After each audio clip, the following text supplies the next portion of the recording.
Okay, what's your first choice? Sir, my first choice is BCS administration. So why BCS administration your first choice?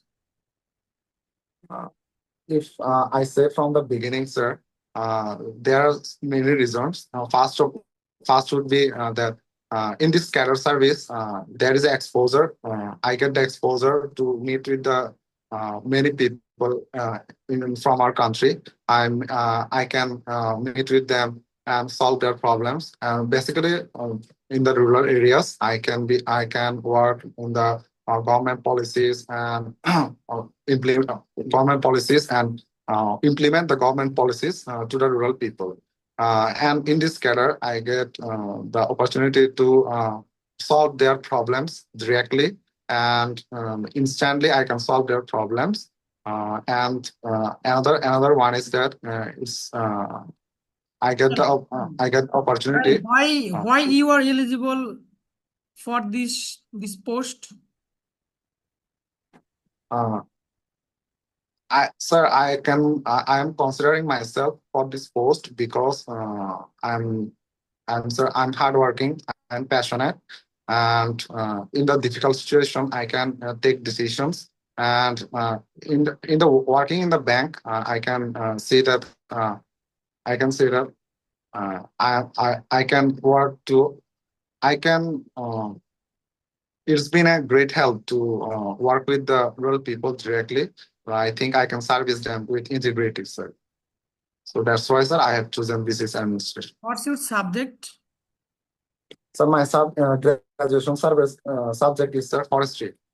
Forestry. Well, Yes, sir. tell us how you will relate between administration career and your subject. Yes, sir. Definitely, there is there are some relations between forestry and business administration. In forestry, sir, we can gain knowledge in land use management and local communication, local people contribution and environmental policy and sustainable development, sir, which are very much crucial in governance. If I work in the business administration cadre, then I think I can work in the environmental policy formulation and implementation, and I can work in for forest afforestation and reforestation process in the city areas or in the district level or in the urban areas. I think I can implement the uh, land use policy okay, services আপনি where আপনি I এটা can. বলেন যে আপনি এটা বলেন যে বর্তমানে বাংলাদেশের Yes, আহ sir. বনভূমির কত পার্সেন্ট আছে, মানে বাংলাদেশে বর্তমানে আয়তন? স্যার, বর্তমানে বাংলাদেশের আয়তনের 15.75% আছে। যেটা রেফারেন্স কি আপনি বলতে পারবেন? সরি স্যার, তাহলে মনে রেফারেন্স পড়ছে না। ছাড়া বললেন কেন? আচ্ছা, স্যার, বাংলাদেশের আমি ফরেস্ট্রি আমি ডিপার্টমেন্ট পড়ছি অনুযায়ী স্যার। বলেন। ফরেস্ট্রি ডিপার্টমেন্ট অনুযায়ী, স্যার। হ্যাঁ, হ্যাঁ। স্যার, স্যার, ফরেস্ট ডিপার্টমেন্ট অনুযায়ী, স্যার, আমাদের 25 লক্ষ হেক্টর, স্যার, ইয়ে আছে, বনভূমি আছে। তো এটা কত পার্সেন্ট হবে? স্যার, আপনার মনে হয় এটা পড়া উচিত ছিল। জি স্যার, পড়া উচিত ছিল, স্যার। আচ্ছা, এখানে আমাদের বিজ্ঞ সদস্য মিস্টার সাফায়েত আছেন, এখন উনি প্রশ্ন করবেন। আমি পরবর্তীতে আসবো, এবং পরবর্তীতে কেউ যদি প্রশ্ন করতে চান একজন প্রশ্ন করতে পারবেন শেষের দিকে। ধন্যবাদ। সাফায়েত। আচ্ছা শোভন, আপনি ইয়েস বলেন স্যার। তো, আমাদের মহান মুক্তিযুদ্ধে ক্ষুদ্র নৃগোষ্ঠীদের ভূমিকা কি কি ছিল? স্যার, আমাদের মহান মুক্তিযুদ্ধে, স্যার, ক্ষুদ্র নৃগোষ্ঠীদের ভূমিকা ছিল, স্যার। বিশেষত, স্যার, আমাদের ক্ষুদ্র নৃগোষ্ঠীদের মধ্যে, স্যার, চাকমা, মারমা এবং ত্রিপুরারা, স্যার, মহান মুক্তিযুদ্ধে অংশগ্রহণ করেছিল অন্য সকল জনগোষ্ঠীর মতো করে, এবং একই সাথে কাঁধে কাঁধ মিলিয়ে, স্যার, এখানে যুদ্ধ করেছিল, স্যার, বাংলাদেশকে স্বাধীন করতে সহায়তা করেছিল। খেতাবপ্রাপ্ত কেউ কি আছেন? জি স্যার, ইউকে চিং মারমা আছেন, স্যার। যে এটা উল্লেখ করবেন। জি স্যার। আচ্ছা, পার্বত্য শান্তি চুক্তি কবে স্বাক্ষরিত হয় যেন? স্যার পার্বত্য শান্তি চুক্তি স্বাক্ষরিত হয় স্যার 1997 সালে 2রা ডিসেম্বর। কার কার মধ্যে? স্যার এটা হচ্ছে বাংলাদেশ বাংলাদেশ সরকার এবং এবং পার্বত্য জনসংহতি সমিতির মধ্যে। আচ্ছা, পার্বত্য জনসংহতি সমিতির চেয়ারম্যান কে ছিলেন? আহ, তখন ছিলেন জনাব সন্তুল আহমেদ। আর জনসংহতি যেটার কথা বললেন ওটার প্রতিষ্ঠাতা কে? প্রতিষ্ঠাতা ছিলেন স্যার মানবেন্দ্র নারায়ণ লারমা।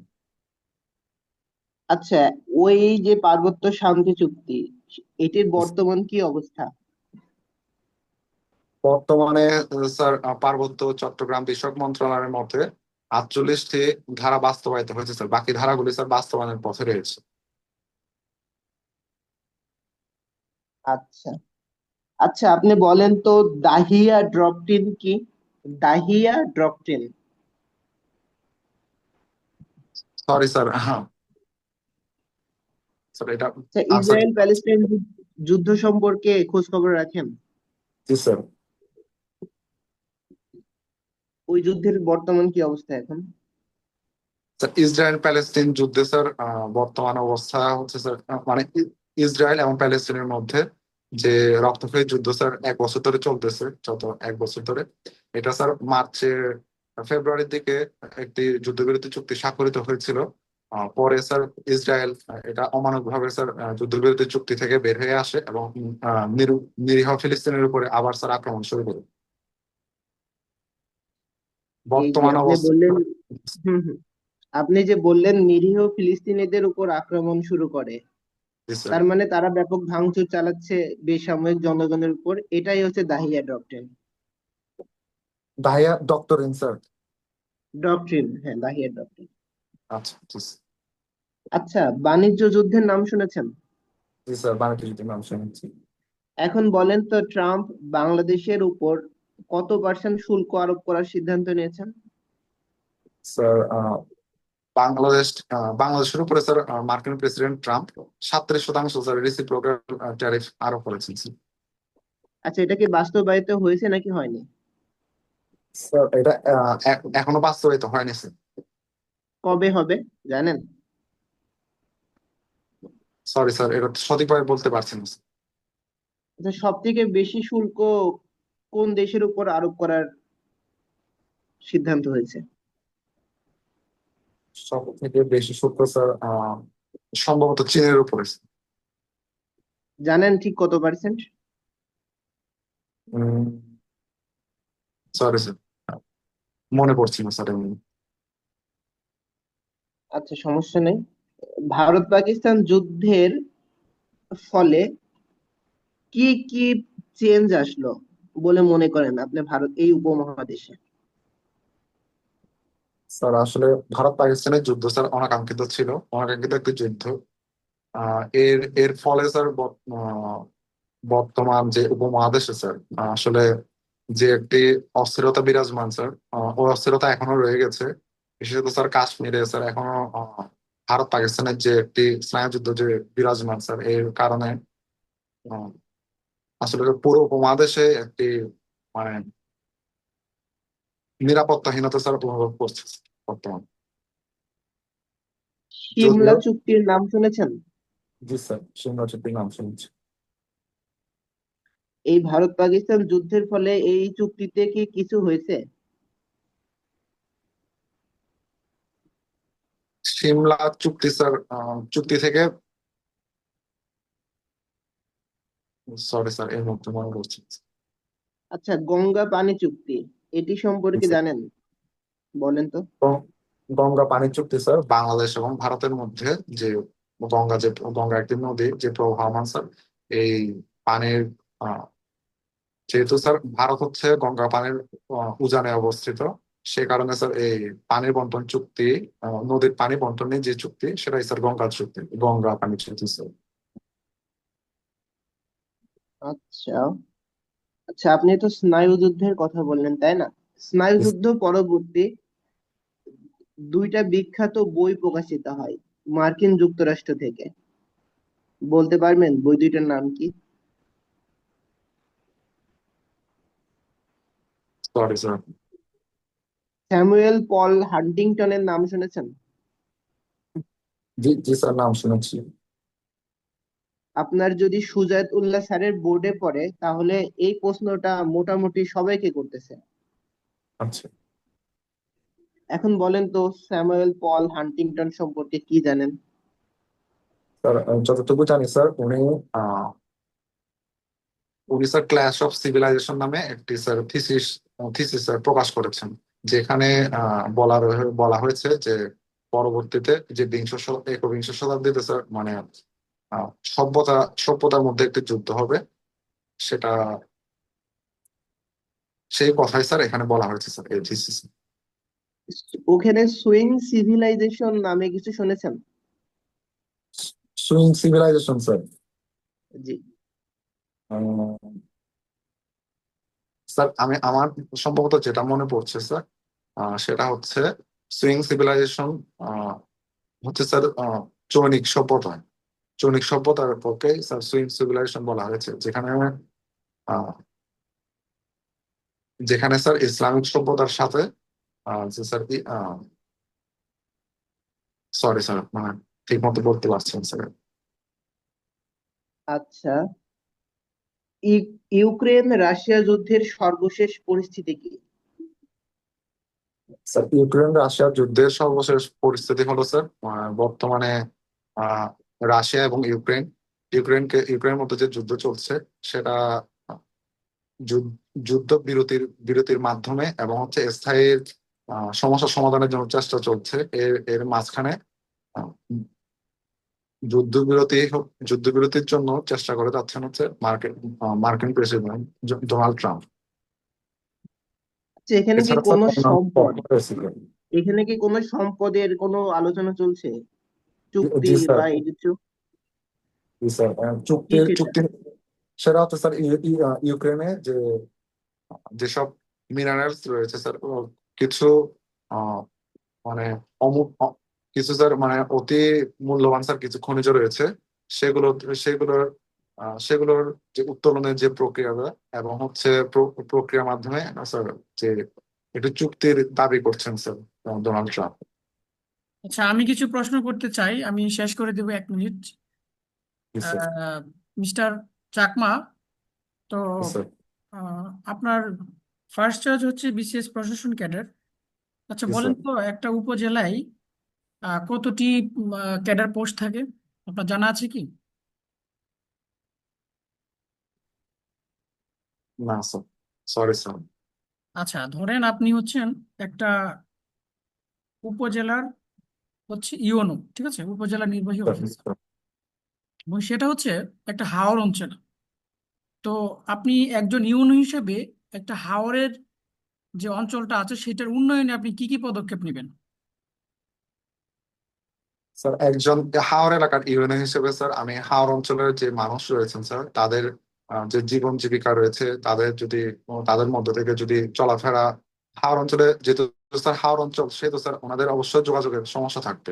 তো ওনাদের যোগাযোগের অসুবিধা দূর করার জন্য আমি স্যার সব যোগাযোগ ব্যবস্থা উন্নয়নের চেষ্টা করব। এছাড়া স্যার ওনাদের হাওর এরিয়া যেহেতু, ওখানে আহ স্যার বর্ষাকালে হয়তো যোগাযোগের সমস্যা থাকতে পারে স্যার, যোগাযোগের ক্ষেত্রে নৌকা বা কি আহ, এই এই সকল যে সমস্যাগুলো রয়েছে স্যার, এগুলো সমস্যা সমাধানে আমি সর্বাত্মক চেষ্টা করবো। আচ্ছা, আপনি কি, এছাড়াও স্যার হ্যাঁ, আপনি হাওর কি অঞ্চলে। বর্তমানে জি স্যার, আহ, সারা পৃথিবীতেই গ্লোবাল ওয়ার্মিং যে ব্যাপারটা, এটা অধিকতর প্রকট হয়ে উঠেছে। জি স্যার। বাংলাদেশে সম্প্রতি দেখা যাচ্ছে যে প্রচন্ড রকমের গরম পড়ে। তো এখানে এই যে বিশেষজ্ঞরা বলছেন এখানে একটা ফ্যাক্টর কাজ করছে, সেই ফ্যাক্টরটার নাম বলতে পারবেন? একটা ফ্যাক্টর কাজ করছে ফ্যাক্টর যেটার জন্য প্রচন্ড গরম পড়ছে। স্যার আমার জানার মতে আমি যেটা জানি স্যার, সেটা হচ্ছে বাংলাদেশ কর্কট ক্রান্তি রেখায় অবস্থিত। স্যার কর্কট ক্রান্তি রেখার উপরে স্যার সূর্য একদম লম্বাভাবে কিরণ দেয় স্যার, যার কারণে একটা বাংলাদেশের উপরে ওয়েভের কথা বলা হচ্ছে, একটা wave. Sir heat wave. Heat wave. Heat heat ওয়েভের ওয়েভ, হ্যাঁ জি হিট স্যার। ওয়েভ এটা ঠিক আছে, এটা তো হিট ওয়েভটা হচ্ছে, এটা হচ্ছে আমরা প্র্যাকটিক্যালি পাই, কিন্তু এইটা হিট জি স্যার। ওয়েভটার কারণটা কি, এটা কি আপনার উম, জানা আছে? না আচ্ছা স্যার, আচ্ছা সঠিক কারণটা জানা নেই। আপনি তো ফরেস্ট ডিপার্টমেন্টে পড়েছেন, জি স্যার। এই ফরেস্ট ডিপার্টমেন্ট পড়ার কারণে আপনি কি কি শিখেছেন যেটা আপনি প্রশাসনিক কাজে লাগাতে পারবেন, এবং এটা আপনি একজন উপজেলা মানে ইউনো হিসেবে আপনি কি সেটা কিভাবে কাজে লাগাবেন? স্যার ফরেস্ট্রি আসলে sir multi disciplinary subject sir. এখানে আসলে আমরা অনেক কিছু শিখেছি স্যার।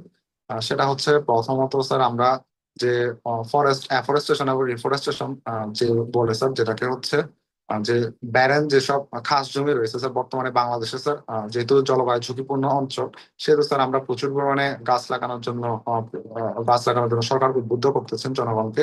আমরা খাস জমিতে কি কি গাছ লাগাবো, কি কি গাছ লাগালে স্যার আমাদের কেন আমাদের যে ট্রি কাভারেজ রয়েছে স্যার সেটা উন্নয়নে ভূমিকা রাখতে পারবো এবং জলবায়ু পরিবর্তন রোধ করতে পারবো স্যার। এই বিষয়ে আমি ফরেস্ট্রি যে জ্ঞান রয়েছে স্যার, আমি তা একজন আপনি ইউএনও এটা হিসেবে এই বলেন যে জ্ঞানটা আমরা কাজে যখন দেখি রাস্তায় গাছ লাগানো হয় কিন্তু সেই গাছ থাকে না, গাছগুলো হয়তো নষ্ট করে ফেলে বা করে ফেলে, এটার জন্য কি করা যেতে পারে? স্যার গাছের এই কারণে এটা রোধ করার জন্য স্যার একজন নিয়োগ করা যেতে পারে স্যার, যে সিকিউরিটি হিসেবে, যিনি হচ্ছে এসব গাছের স্যার দেখভাল করবেন এবং কোনো গাছ যদি নষ্ট হয়ে যায় কিংবা এই গাছ যাতে আর এই গাছ নষ্ট হয়ে গেলে পরবর্তীতে যাতে আর গাছ রোপণ করা হয় স্যার, সেক্ষেত্রে এই আচ্ছা ব্যবস্থাটা আচ্ছা নেওয়া যেতে আমি পারে। আমি আপনাকে আপনাকে বলতে চাচ্ছি, আপনি কি সামাজিক বনায়নের নাম শুনেছেন? জি স্যার, সামাজিক বনায়ন নাম সামাজিক শুনছি। বনায়ন জিনিসটা কি একটু বলবেন? সামাজিক বনায়ন হচ্ছে যে আমাদের আমাদের যেসব বন রয়েছে স্যার, বনের আশেপাশে যে বনের উপরে নির্ভরশীল যে জনগোষ্ঠী রয়েছে, তাদেরকে স্যার তারা সাধারণত স্যার অত্যন্ত বনের উপরে খুবই নির্ভরশীল হয় স্যার। বন থেকে বিভিন্ন কাঠ সংগ্রহ থেকে শুরু করে বনের ফলমূল থেকে শুরু করে স্যার, তারপর বনের উপরে স্যার অধিকাংশ ভাবে নির্ভরশীল। এইসব জনগোষ্ঠীর স্যার যে বনের উপর যে নির্ভরশীলতা রয়েছে, সেই নির্ভরশীলতাকে যাতে একটু কমানো যায়। কারণ স্যার বনের উপরে বেশি নির্ভরশীল হয়ে গেলে স্যার আমাদের এই বনের যে একটা এক্সপ্লয়টেশন যে হচ্ছে স্যার, বন যে ধ্বংস হয়ে যেতে পারে। এই কারণ এটা দূর করার জন্য স্যার সামাজিক বনায়নটা কর্মসূচিটা বাংলাদেশ সরকার শুরু করেছিল। এর মাধ্যমে স্যার যে যে আপনি মনে হয় উপকারভোগী ব্যাপারটা রয়েছেন ক্লিয়ার স্যার। বুঝতে পারেন নাই। আপনার কাছ থেকে আমি সংক্ষিপ্ত উত্তর আশা করেছিলাম, সেটা এক কথায় জি স্যার। বলবেন যে সামাজিক বনায়নে যারা সামাজিক বনায়নে অংশগ্রহণ করে তাদের লাভটা কি, কি লাভ আছে তাদের? স্যার জি স্যার, অর্থনৈতিকভাবে লাভবান হয় স্যার এখান থেকে। যে সামাজিক বনায়নে স্যার বিভিন্ন গাছ রোপণ করা হয়। তো এসব গাছগুলো স্যার ম্যাচিউর যদি হয়ে যায় তখন এগুলো বিক্রি করা হয়। তো বিক্রি করার ফলে স্যার এখান থেকে যে উপকারভোগীও স্যার যিনি লাগাচ্ছেন গাছগুলো, আচ্ছা আচ্ছা ঠিক তিনি আছে স্যার ঠিক আছে, আচ্ছা কিছু আচ্ছা আপনাকে পাচ্ছেন। একটা ডিফারেন্ট কোয়েশ্চেন করছি আমি। জি আচ্ছা, স্যার। বর্তমানে আন্তঃক্যাডার বৈষম্য নামে একটা জি স্যার।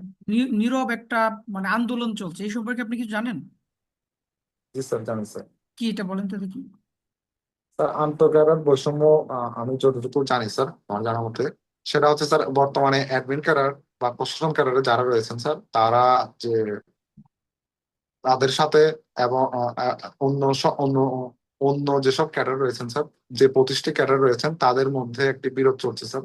সেটা হচ্ছে উপসচিব পদে আহ পদায়নের জন্য স্যার, যে অ্যাডমিন ক্যাডারদের যে 75% কোটা রয়েছে, সেটিকে কমিয়ে হচ্ছে 50% করা হয়েছে।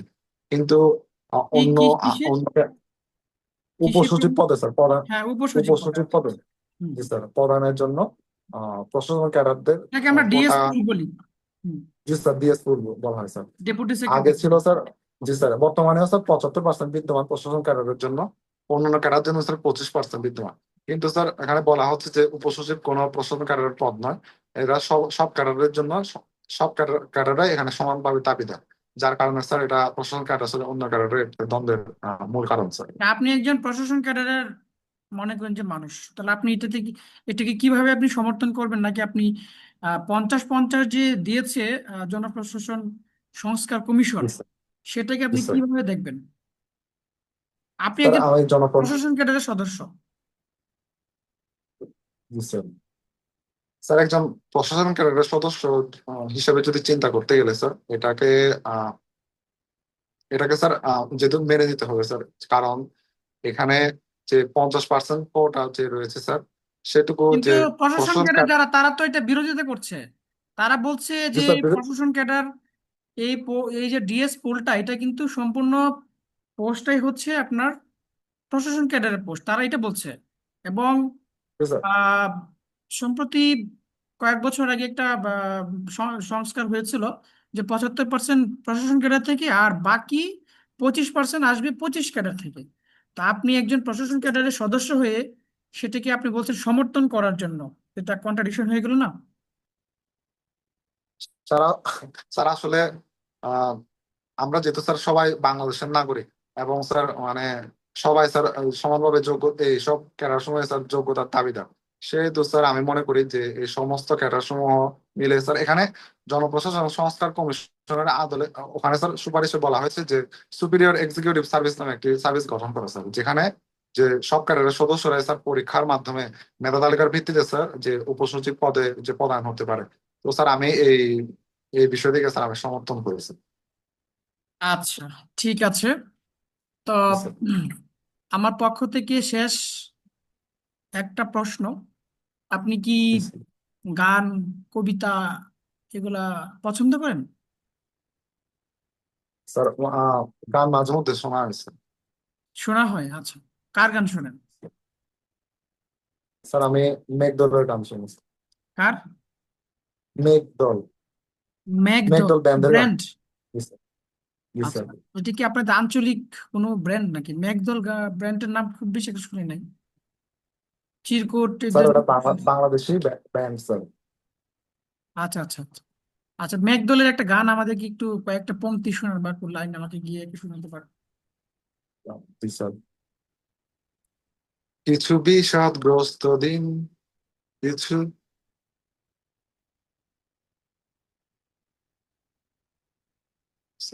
সরি স্যার আসতেছে না স্যার। আচ্ছা আচ্ছা, আমাদের এখানে সাফায়াত আর কোনো প্রশ্ন করবেন আপনি, নাকি আমরা ছেড়ে দেব আমাদের গেস্টের হাতে? সাফায়াতের কোনো এক প্রশ্ন? দুইটা করি, হ্যাঁ হ্যাঁ, আর এক ঠিক আছে, দুইটা করি। ঠিক আছে।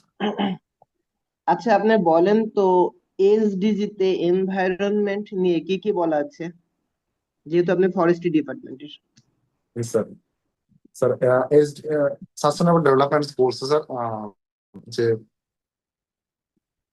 Sir can you please repeat the question sir, আমি প্রশ্ন ভালোভাবে শুনতে পাইনি স্যার। আচ্ছা, আমি প্রশ্নটা মডিফাই করে বলি, এসডিজির সাথে আপনার ডিপার্টমেন্টের কি সম্পর্ক? স্যার এসডিজি, জি স্যার, সাস্টেনেবল ডেভেলপমেন্ট গোলের সাথে স্যার আমার ডিপার্টমেন্ট একটা সম্পর্ক রয়েছে। সেটি হচ্ছে স্যার যে এসডিজির একটা গোলে বলা রয়েছে যে আমাদের যে আহ, মানে উম, বাস্তুসংস্থান এবং স্যার যে স্থল যে যে বনভূমি রয়েছে স্যার, সেটাকে যথাযোগ্য পরিমাণে স্যার সংরক্ষণ করতে হবে। এসডিজি তে 5P কি জানেন? Sorry sir. 5P of SDG. আর সরি স্যার, স্যার এই মুহূর্তে মনে পড়ছে না। আচ্ছা, আপনার জন্য সর্বশেষ প্রশ্ন, ইন্টেরিম গভর্নমেন্টের যে কোনো দুইটি সফলতা বলুন যা আপনাকে নাড়া দিয়েছে। স্যার ইন্টারিম গভর্নমেন্টের প্রথম আহ, সফলতা হচ্ছে স্যার যে জুলাই আগস্টের আহ, যে যে একটা স্যার যে মানবতা বিরুদ্ধে অপরাধ হয়েছিল স্যার, সেটার জন্য আহ, যারা স্যার এখানে আহত হয়েছেন তাদের চিকিৎসার ব্যবস্থা করা, এবং তাদের জন্য জুলাই ফাউন্ডেশন স্যার গঠন করা। এবং দ্বিতীয় সফলতা আমি বলবো স্যার যে আহ, আমাদের যে রাজস্ব খাত রয়েছে স্যার, রাজস্ব খাত সংস্কারে রাজস্ব খাতকে যে দুই ভাগে ভাগ করেছেন, আহ, সেটাকে স্যার আমি ইন্টারিম গভর্নমেন্টের সফলতা হিসেবে বলবো স্যার। আচ্ছা, আপনার জন্য শুভকামনা। শাকিল আলামিন ভাই, কমপ্লিট।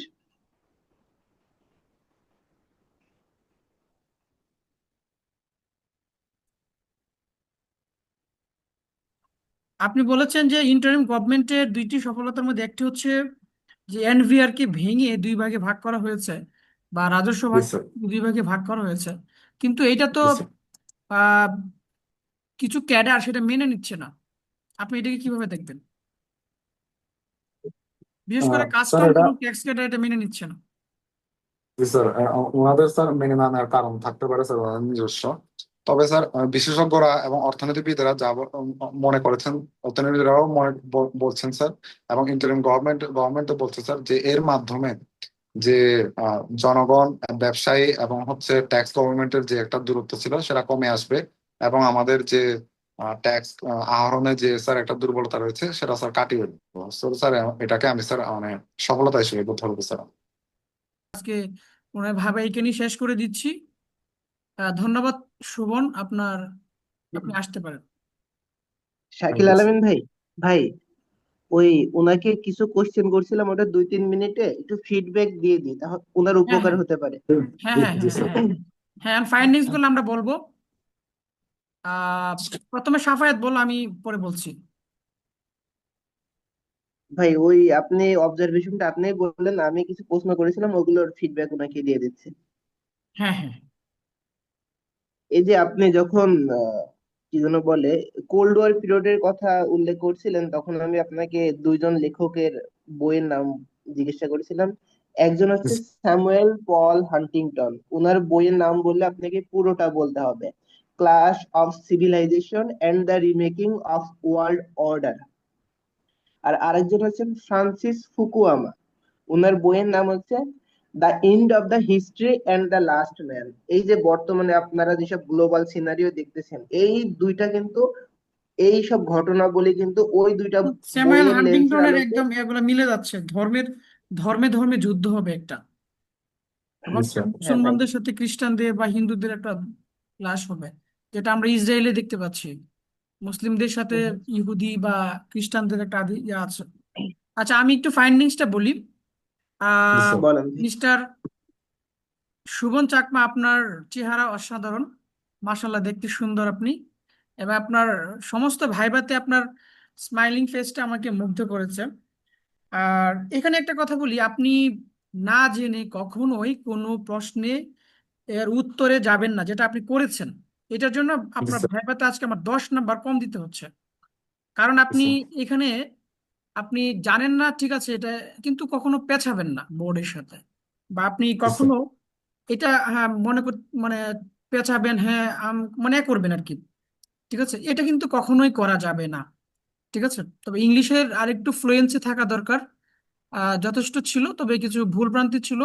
আশা করি যে এখন খুব বেশি সময় যেহেতু নাই, তা আমি আপনাকে বলবো কনফিডেন্সটা রাখেন।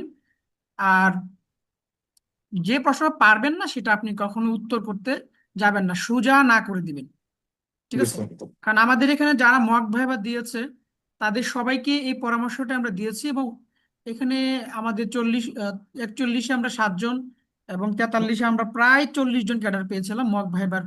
আমরা ক্যান্ডিডেট যারা ছিল, সর্বশেষ একজনের ভাইবা খুব ভালো মনে পড়ে, সেটা হচ্ছে শীষ মোহাম্মদ বাহাউদ্দিনের, যে ট্যাক্স ক্যাডার আছে 43-এ, তার ভাইবাটা আমরা খুব খুব মানে নিয়েছিলাম আর কি। ওনাকে এত বেশি মানে টর্চার করেছিলাম যে আসলে উনি এতটা সুন্দরভাবে উনি সবকিছু হ্যান্ডেল করেছেন। অর্থাৎ ভাইবা বোর্ডে আপনাকে বিভিন্ন ধরনের প্রশ্ন করবে, আপনি কখনোই কোনোভাবে কোনো বিষয় নিয়ে পেঁচাইতে যাবেন না, যেটা জানেন না শেষ। যেমন আপনার বেসিক কিছু বিষয় জানার দরকার ছিল, যে ফরেস্ট্রি ডিপার্টমেন্ট অনুযায়ী আপনার বনভূমি কত পার্সেন্ট, আপনি বলছেন জি 25 লক্ষ হেক্টর। ঠিক আছে, তো আপনি যেটা বলেছেন যে বর্তমানে 15% আছে, তাহলে এটার সোর্সটা কি, আপনাকে সোর্স দিতে হবে। স্যার। স্যার এই সোর্স ধরনের, আমার মনে, কিন্তু মনে ছিল না স্যার, সেই কারণে না, না, আসলে বলা আপনার হয় না স্যার। সাবজেক্টের বেসিক বিষয়গুলো আপনাকে জানতে হবে, কারণ আপনার সাবজেক্টে বেসিক না জানলে আপনি কিন্তু মার্কস কমে যাবে আপনার। ঠিক আছে, হয়তো ফেল আসবে না, কিন্তু মার্কসটা কমে যাবে। আর হচ্ছে মোটামুটি সবগুলোই আমার কাছে মনে হচ্ছে ইনফরমেটিভ আপনি ছিলেন। আর ডিএস পুলের কথা যেটা বললাম, এটা আসলে আপনার না জানারই কথা। এটা মূলত হচ্ছে ক্যাডার সার্ভিস, যারা সিভিল সার্ভেন্ট তাদের মধ্যে এটা ভালো জানবে। তবে আপনাকে একটা জিনিস ক্লিয়ার করে দিয়েছি, যে ডিএস পুল যেটা, এটা যদি নিয়ে প্রশ্ন করে, তাহলে ডিএস পুলে হচ্ছে আপনার যে ডেপুটি সেক্রেটারি পোল আছে, এটা একটা পরীক্ষা হয়, পরীক্ষার মাধ্যমে উপসচিব পদে একটা প্রমোশন হয়, যেটা এখন বর্তমানে 25% আছে 25 ক্যাডারের, আর 75% হচ্ছে অ্যাডমিন ক্যাডারের। ঠিক আছে, অ্যাডমিন ক্যাডার কোনোভাবেই এই 50-50 করতে রাজি না, তার এটাকে বিরোধিতা করছে। আর একজন, আপনি অ্যাডমিন ক্যাডারের সদস্য হিসেবে আপনি প্রশাসন ক্যাডারের পক্ষেই থাকবেন, সেটা হচ্ছে 50-50 কখনোই এটা মেনে নেওয়া যাবে না। কারণ যেহেতু অ্যাডমিনিস্ট্রেটিভ সার্ভিস বা তারা যেটা গঠন করতে চায়, তারা এটা ইয়া করছে, মানে দাবি করছে যে এটা 50-50 কখনোই করা যাবে না। ঠিক আছে, তো এই তথ্যটা আপনাকে বাড়তি দিলাম। আর ওভারঅল আপনার ভাইবা ভালো ছিল, তা আপনাকে আমি 125 আমি দিতে চাচ্ছি। আপনার কিছু জি স্যার। ইয়ে আছে? সাফায়েত, তুমি কত দিবা? জি ভাই। ভাই, বর্তমান পরিবর্তিত পরিস্থিতিতে কোনো কিছুই গেস করা যাচ্ছে না। ওই তো, আমার মনে হচ্ছে সবাই অ্যারাউন্ড 110 থেকে 135-এর মধ্যে পাবে, যারা ভাইভা দিচ্ছে। হ্যাঁ, হ্যাঁ, হ্যাঁ। না, আমি 125 দিলাম, আমি এমনিতে উধার মার্কস দেওয়ার ক্ষেত্রে। তুমি কত দিবা সেটা বলো, তাহলে বোঝা যাবে আর কি। আহ, ভাই আসলে ভাইভা বোর্ডে উনি কেমন করবে সেটার উপর ডিপেন্ড করছে। না, না, না, এই তুমি এই গেস্টার যদি পারফরমেন্সের উনি উপরে দাও। হুম, এই গেস্টার যদি উনি ধরে রাখতে পারে, অ্যারাউন্ড 120-25-ই আসবে, ওকে, থ্যাংক ইউ। আসতে পারে।